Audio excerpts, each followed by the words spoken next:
America மற்றும் Iran நாடுகளுக்கிடையே கையெழுத்தான புரிந்துணர்வு ஒப்பந்தம் தற்போது போரை நிறுத்தியுள்ளது.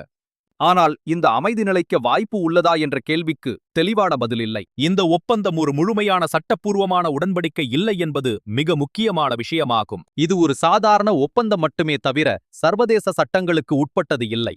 முழுமையான உடன்படிக்கை என்றால் மட்டுமே ஐக்கிய நாடுகள் சபையின் மூலம் அதனை செயல்படுத்த முடியும். ஆனால் இந்த புரிந்துணர்வு ஒப்பந்தம் என்பதில் போரை தற்காலிகமாக நிறுத்தி வைக்கும் ஒரு ஏற்பாடு மட்டுமே ஆகும். இரண்டு நாடுகளும் இந்த ஒப்பந்தத்தை மதிக்க விரும்பினால் மட்டுமே அமைதி நீடிக்கும். இந்த தற்காலிக அமைதியை ஒரு நிரந்தரமான சட்டப்பூர்வ உடன்படிக்கையாக மாற்றுவதற்கு இரண்டு நாடுகளுக்கும் 60 நாட்கள் அவகாசம் வழங்கப்பட்டு உள்ளது.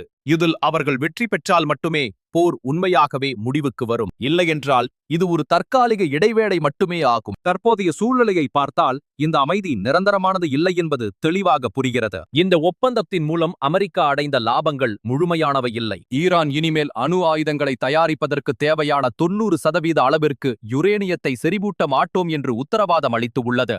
இது அமெரிக்காவிற்கு கிடைத்த முதல் வெற்றியாகும். நாடான்ஸ், போர்டோ, இஸ்பகான் மற்றும் புஷர் ஆகிய இடங்களில் உள்ள ஈரானின் அணு உலைகளை சர்வதேச அணுசக்தி முகமை மீண்டும் கண்காணிக்க முடியும். இது பழைய ஒப்பந்தத்தின் தொடர்ச்சியாக பார்க்கப்படுகிறது. ஆனால் அமெரிக்காவின் இரண்டாவது இலக்கு நிறைவேறவில்லை. காசாவில் உள்ள ஹமாஸ், ஏமனில் உள்ள ஹவுதி மற்றும் லெபனானில் உள்ள ஹிஸ்புல்லா ஆகிய ஆயுத குழுக்களுக்கு ஈரான் தொடர்ந்து ஆதரவு அளித்து வருகிறது. அந்த ஆதரவை ஈரான் விலக்கிக் கொள்ளவில்லை. எனவே ஈரான் ஆதரவு பெற்ற ஆயுத குழுக்களை அழிக்கும் அமெரிக்காவின் நோக்கம் தோல்வி அடைந்துவிட்டது. இதனால் இஸ்ரேல் நாடு தொடர்ந்து பழையபடி அதே அச்சுறுத்தல்களை சந்திக்க வேண்டியிருக்கும். அமெரிக்காவின் மிகப்பெரிய தோல்வி என்பது ஈரானில் ஆட்சியை மாற்ற முடியாதது ஆகும்.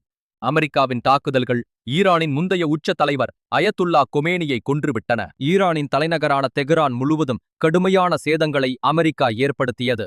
இவ்வளவு கடுமையான தாக்குதல்களை சந்தித்த பிறகும் ஈரானின் தற்போதைய ஆட்சி வீழ்ச்சி அடையவில்லை.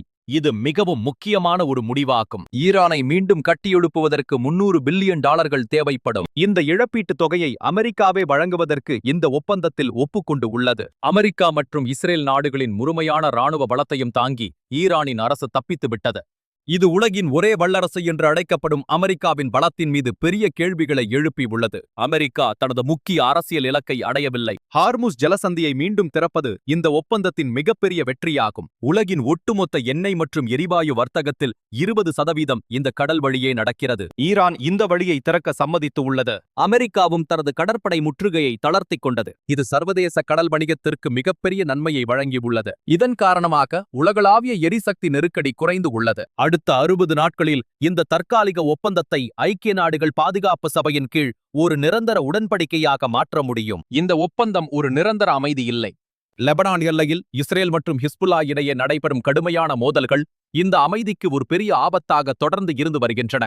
இந்த 60 நாட்களில் நிரந்தர உடன்படிக்கை ஏற்படவில்லை என்றால் மீண்டும் போர் தொடங்கும் அபாயம் உள்ளது. அமைதி இப்போதைக்கு நிலைத்து உள்ளது. ஆனால் அது உறுதியாக இல்லை.